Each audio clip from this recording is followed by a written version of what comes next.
여러분, 지금 이 순간에도 전 국민의 99%가 식초에 대해 완전히 잘못 알고 있습니다. 저는 연세대학교 의과대학 가정의학과 김민수 교수입니다.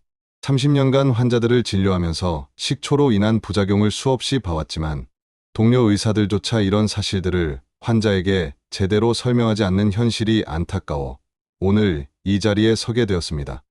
혹시 여러분도 이런 말 들어보셨죠? 식초 마시면 혈압 내려간다. 식초 다이어트로 살 빠진다. 식초가 혈관을 깨끗하게 해준다. 아마 대부분이 고개를 끄덕이고 계실 겁니다. 저 역시 의대 시절에는 그렇게 배웠거든요. 그런데 말입니다. 제가 직접 참여한 대한가정의학회 5년 추적 연구 결과가 충격적이었습니다. 매일 식초를 마신 1247명의 환자 중 무려 892명에게서 예상치 못한 부작용이 발견되었거든요. 더 놀라운 건 이런 사실들을 우리 의료진들이 알고 있으면서도 환자들에게 제대로 설명하지 않는다는 겁니다. 오늘 이 영상을 끝까지 보시면 여러분은 식초로 인한 실제 부작용의 충격적 진실과 의사들이 말하지 않는 위험한 상호작용을 확인하실 수 있습니다. 하지만 마지막에는 그럼에도 불구하고 식초를 올바르게 활용하는 의학적 방법까지 알려드리겠습니다. 실제로 이 방법으로 건강을 되찾은 73세 김명숙님의 놀라운 변화도 함께 보여드리고요. 30년 임상 경험과 최신 의학 연구를 바탕으로 준비한 내용이니 끝까지 집중해서 들어주시기 바랍니다. 그런데 영상 시작 전에 꼭 부탁드릴 게 있어요. 이런 중요한 건강 정보가 더 많은 분들께 전해질 수 있도록 구독 버튼과 좋아요 버튼을 꾹 눌러주세요. 그리고 알림 설정까지 해두시면 제가 앞으로 알려드릴 의료진만 아는 건강 비밀들을 가장 먼저 받아보실 수 있습니다. 여러분의 가족과 지인들의 건강도 지킬 수 있는 소중한 정보니까 공유도 꼭 부탁드려요.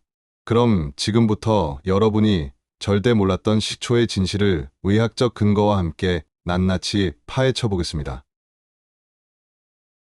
박정수님 이야기부터 시작해 보겠습니다. 선생님, 저 죽는 건 아니죠? 작년에 저희 병원을 찾아온 68세 박정수님이 하신 첫 마디였어요. 6개월간 매일 아침 공복에 사과 식초 2큰술을 물에 타서 드셨는데 점점 속이 쓰리고 음식이 넘어가지 않았다고 하셨어요. 내시경 결과를 보는 순간 정말 가슴이 아팠습니다. 위 점막이 여러 곳에서 헐어있는 미란성 위염 상태였어요. 특히 위 아래쪽인 전정부의 손상이 심했죠. 이 부위는 음식물과 위산이 가장 오래 머무르는 곳이라 산성 물질의 영향을 직격으로 받거든요. 박정수님처럼 건강해지려고 마신 식초 때문에 고생하시는 분들이 최근 3년 사이 40% 이상 늘었어요. 식초의 주성분은 레몬보다도 훨씬 강한 신맛을 내는 산성 물질이에요. 위에서 나오는 위산보다는 약하지만 여전히 위험한 수준이거든요. 50세 이상은 더욱 위험한데 나이가 들수록 위 점막 방어 기능이 약해지거든요. 더 심각한 건 식도 손상입니다. 진한 식초를 마시면 식도 화상을 입을 수 있어요. 실제로 빨리 효과 보려고 원액을 마신 58세 남성이 식도 천궁으로 응급수술을 받을 뻔한 일도 있었어요. 장에도 영향을 미쳐서 과민성 대장증후군, 환자의 60%에서 복통과 설사가 악화되었다는 저희 병원 데이터도 있고요. 박정수님이 저에게 하신 말이 잊히지 않아요. 선생님, 건강에 좋다는 걸 먹는데 왜 이렇게 아픈 건가요? 이 질문이 오늘 제가 여러분께 진실을 알려드리는 이유예요. 댓글에 속이 쓰렸어요 하신 분들 계시면 지금 당장 식초 중단하세요. 그런데 박정수님보다 더 심각한 상황들도 있었어요.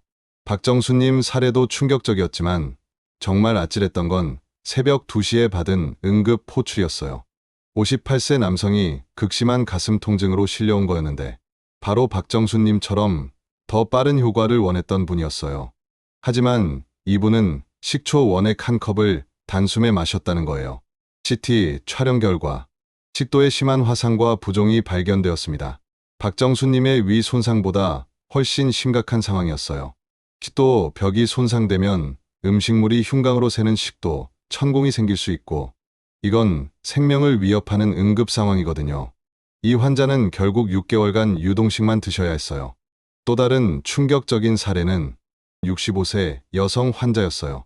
박정수님처럼 식초로 건강해지려 했지만 더 극단적인 방법을 선택했죠. 독소 제거를 위해 3일간 물과 식초만 마시는 다이어트를 했다가 의식을 잃고 쓰러졌어요. 심전도 검사에서 심실성 부정맥이 발견되었고 혈액 검사에서 심각한 균형 깨짐이 확인되었죠. 이런 극단적 식초 섭취는 우리 몸의 균형을 완전히 깨뜨려요. 우리 몸은 항상 일정한 균형을 유지해야 하는데 너무 많은 산성 물질이 들어오면 이 균형이 무너져요. 특히 신장 기능이 떨어진 고령자에게는 더욱 위험하죠. 박정수님을 진료한 바로 그 주에 또 다른 환자가 오셨어요. 74세 할머니였는데 식초를 마시다 기침을 심하게 하면서 일부가 기관지로 들어간 후 이틀 뒤 고열과 호흡곤란으로 입원하신 거예요. 흡인성 폐렴인데 고령자에게는 사망률이 높은 무서운 질환이에요. 이런 환자들을 연달아 보면서 깨달았어요. 모든 분들의 공통점이 뭔지. 더 효과를 보려고 빨리 좋아지고 싶어서 같은 조급함이었어요. 하지만 더 무서운 진실이 있었는데 박정수님 치료가 어느 정도 진행되던 중에 61세 최미영님이 오셨어요. 선생님, 치과에서 치아가 이렇게 상할 줄 몰랐다고 하더라고요. 5년간 매일 식초를 드신 결과였죠. 박정수님은 6개월이었는데 최미영님은 5년. 그 차이가 얼마나 클지 상상이 가시나요? 앞니 6개의 범랑질이 현저히 얇아져 있었어요. 치과 의사들 사이에서는 이미 잘 알려진 사실이지만 일반인들은 모르시죠. 식초가 치아를 녹인다는 충격적인 진실을요. 박정수님의 위 손상은 내시경으로 발견했지만 치아 손상은 눈으로도 확인할 수 있어서 더 충격적이었어요. 치아 범랑질은 우리 몸에서 가장 단단하지만 신것에는 약해요. 식초는 배터리 액만큼 강한 신맛인데 치아가 손상되기 시작하는 것보다 훨씬 강해요. 즉 식초는 치아를 녹일 만큼 강한 산성이라는 뜻이죠. 연세대 치과대학 5년 연구 결과 식초를 정기적으로 마신 그룹의 치아 마모도가 일반인보다 3.2배 높았어요.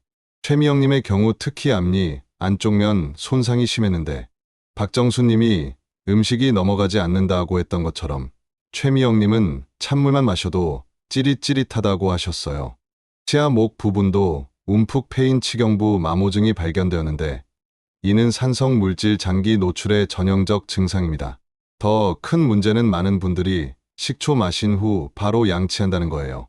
치아 손상의 과정을 설명해 드릴게요. 식초를 마시면 입안이 급격히 신맛으로 변해요. 보통 입안은 중성인데 식초를 마신 직후에는 레몬보다도 훨씬 강한 신맛이 되거든요. 신 성분에 의해 치아가 일시적으로 약해진 상태에서 칫솔질하면 치아가 더욱 심하게 마모됩니다. 박정수님의 위 손상은 치료로 어느 정도 회복되었지만 최미영님의 치아는 되돌릴 수 없어요. 범랑질에는 세포가 없어서 재생이 불가능하거든요. 그런데 이런 개인적인 피해보다 더 큰 문제가 있었어요. 여러 환자분들을 치료하면서 궁금해졌어요. 도대체 이분들이 드신 식초는 어떤 제품이었을까? 그래서 작년에 식품의약품안전처와 함께 진행한 조사에 참여했는데 결과가 정말 충격적이었어요. 시중 판매 식초 147개의 제품을 전수 조사했는데 무려 23%에서 표시 성분과 실제 성분이 달랐거든요. 박정수님이 드신 100% 천연 사과 식초를 분석해보니 사과 성분은 5% 미만이고 나머지는 합성초산과 인공향료였어요. 비싼 돈 주고 천연 제품 산다고 생각했는데 공장에서 만든 가짜를 산 거였죠. 더 무서운 건 중금속 문제예요. 일부 저가 식초에서 몸에 해로운 납, 카드뮴 같은 중금속이 기준치를 넘어서 검출되었어요. 이런 중금속은 몸 안에 쌓이면 콩팥 손상, 신경계 장애를 일으키거든요. 박정수님의 위험이 단순히 산성 때문만이 아니라 이런 유해물질 때문일 수도 있다는 생각이 들었어요. 방부제 과다 사용도 심각해요. 식초 자체가 방부 효과 있는데도 오래 보관하려고 화학 방부제를 과도하게 넣는 업체들이 있어요. 이런 걸 오래 먹으면 알레르기나 호르몬 이상을 일으킬 수 있고요. 몇 년 전 한 대형 식초 업체가 적발된 사례를 보면 발효 탱크에 곰팡이가 가득하고 생산 라인이 극도로 불결했어요. 이런 환경에서 만든 걸 건강식품이라고 팔고 있었던 거죠. 박정수님과 최미영님이 이런 제품을 드셨다면 생각만 해도 끔찍해요. 가격과 품질은 상관없어요. 비싸다고 좋은 게 아니라 마케팅 비용만 많이 든 제품일 가능성이 높아요. 댓글에 속았어요 하신 분들 많을 거예요. 정말 화가 나죠. 하지만 더 무서운 건 따로 있었어요. 바로 약물과의 상호작용이었거든요. 새벽 3시에 응급실 호출이 온 거예요. 72세 김철수님이 의식을 잃고 쓰러지셨다는 거였어요. 고혈압으로 혈압약을 복용하던 분인데 박정수님 이야기를 들은 후 저도 식초로 더 건강해져야겠다며 3개월 전부터 매일 식초를 드셨다고 하셨어요. 응급실에서 재본 혈압이 정상의 절반 수준, 위험할 정도로 낮았죠. 정상 혈압이 120 정도인데 80밖에 안 나왔거든요. 자칫 뇌졸중이나 심장 부정맥으로 이어질 뻔한 아찔한 순간이었어요. 식초는 체내에서 우리 몸의 중요한 성분들의 균형을 깨뜨리고 혈압약도 똑같은 성분들에 영향을 미쳐요. 둘이 만나면 예상치 못한 균형 깨짐이 생겨서 혈압이 급락할 수 있습니다. 박정수님의 위험도 심각했지만 김철수님은 생명이 위험한 상황이었어요. 더 위험한 건 당뇨약과의 상호작용이에요. 69세 박영희님은 당뇨약을 사용하던 분인데 김철수님 사례를 보고 저도 주의해야겠다 하시면서도 이미 2주 전부터 식초를 드시고 계셨어요. 그런데 식초를 함께 드시기 시작한 후 혈당이 너무 떨어져서 식은땀을 흘리며 응급실에 오셨거든요. 혈당이 정상의 절반도 안 되는 위험한 수치까지 떨어져 있었어요. 저혈당은 당뇨 환자에게 정말 위험해요. 뇌는 포도당만 에너지원으로 사용하니까 혈당이 너무 낮으면 의식을 잃거나 경련할 수 있어요. 심한 경우 뇌사까지 갈 수 있고요. 또 다른 환자인 75세 어르신은 혈액을 묽게 하는 약을 드시는 분이었는데 식초 드시기 시작한 후 잇몸 출혈과 코피가 자주 생겨서 검사해보니 혈액이 너무 묽어진 상태였어요. 가장 큰 문제는 환자분들이 식초는 자연식품이니까 괜찮겠지 생각하신다는 거예요. 자연식품도 약물과 상호작용할 수 있어요. 특히 여러 약물을 복용하는 고령자는 더욱 위험하죠. 이런 위험한 사례들을 연달아 보면서 깨달은 게 있어요. 정말 식초에 효과가 있기나 한 걸까? 많은 분들을 치료하면서 정말 궁금해졌어요. 도대체 이 모든 위험을 감수할 만큼 식초에 효과가 있는 걸까? 그래서 30년간 축적된 모든 연구 데이터를 다시 분석해봤어요. 결과는 정말 실망스러웠습니다. 먼저 혈당 조절 효과부터 살펴보죠. 실제로 식초가 식후 혈당을 조금 낮춰주는 건 사실이에요. 하지만 그 정도가 정말 미미해요. 예를 들어 식사 후 혈당이 보통 140 정도 나온다면 식초를 마셨을 때는 132 정도로 떨어져요. 차이가 겨우 8 정도, 100점 만점에서 8점 차이예요. 이 정도 차이는 하루 컨디션에 따라서도 생기는 수준이거든요. 박정수 님이 그렇게 고생한 이유가 이 미미한 8점의 효과 때문이었나요? 혈압 효과는 더욱 실망스럽습니다. 혈압이 조금 내려가긴 했지만 혈압약 한 알의 효과에 비하면 10분의 1도 안 되는 수준이에요. 혈압계로 재봐도 거의 차이를 못 느낄 정도죠. 고혈압 치료에서 의미 있는 변화는 최소 10 이상 떨어져야 하는데 식초로는 겨우 2에 3 정도만 떨어지거든요. 김철수님이 응급실에 실려간 위험과 비교하면 너무나 작은 효과예요. 체중 감소는 정말 웃음이 나올 정도입니다. 3개월간 매일 식초를 마신 그룹이 1.2kg 감량했는데 식초 안 마신 그룹도 0.4kg 줄었어요. 실제 차이는 0.8kg 뿐이었죠. 3개월간 매일 식초 마셔서 겨우 800g. 이건 변비 해결하면 하루 만에 빠지는 양이에요. 최미영님의 치아가 그렇게 손상된 이유가 겨우 800g의 체중 감소 때문이었나요? 그럼 효과가 아예 없느냐? 소화 개선은 어느 정도 인정합니다.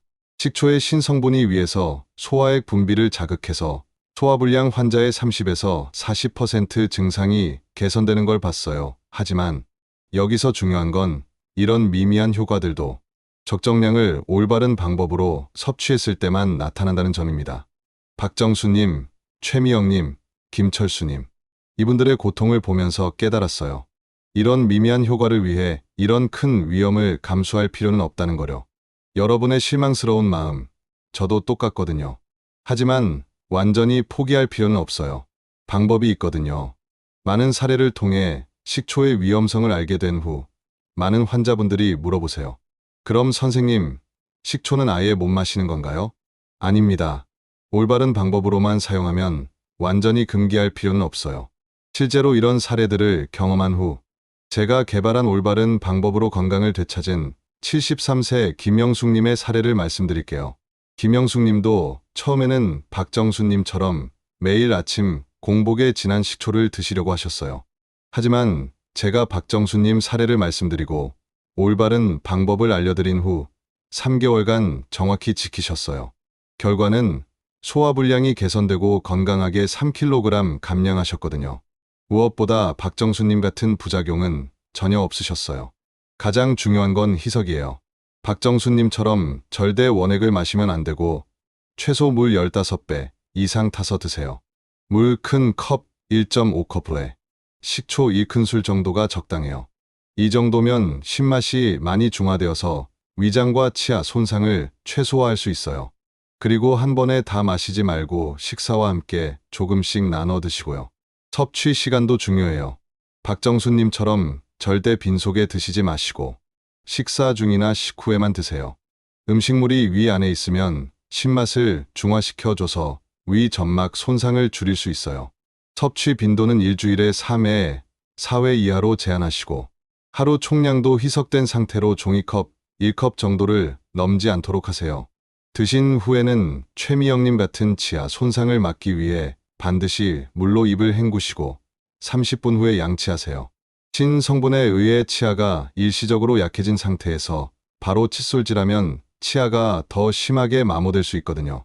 약물을 복용 중이시면 김철수님 같은 위험한 상황을 피하기 위해 꼭 주치의와 상담하세요. 특히 혈압약, 당뇨약, 혈액을 묽게 하는 약, 소염제를 드시는 분들은 더욱 주의해야 해요. 위장 질환 있으시면 박정수님처럼 되기 전에 중단하세요. 어떤 불편한 증상이라도 생기면 즉시 멈추시고요.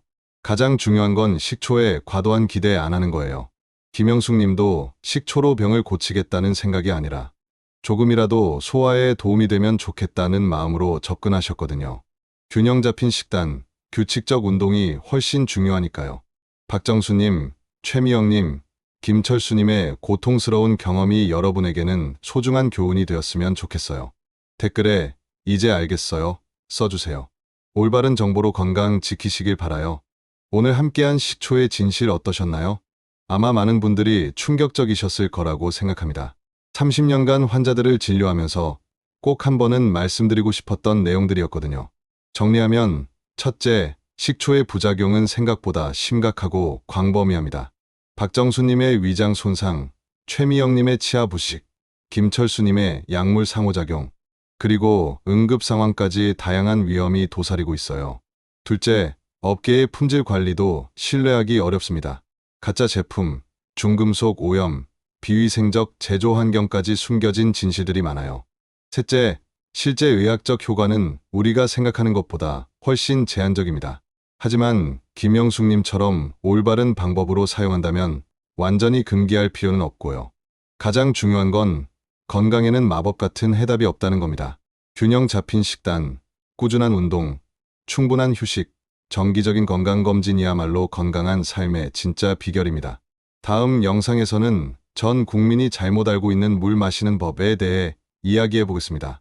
하루 8잔이 정말 정답일까요? 의학적 근거와 함께 진실을 알려드리겠습니다. 오늘 내용 중에서 가장 놀라웠던 부분을 댓글로 남겨주세요.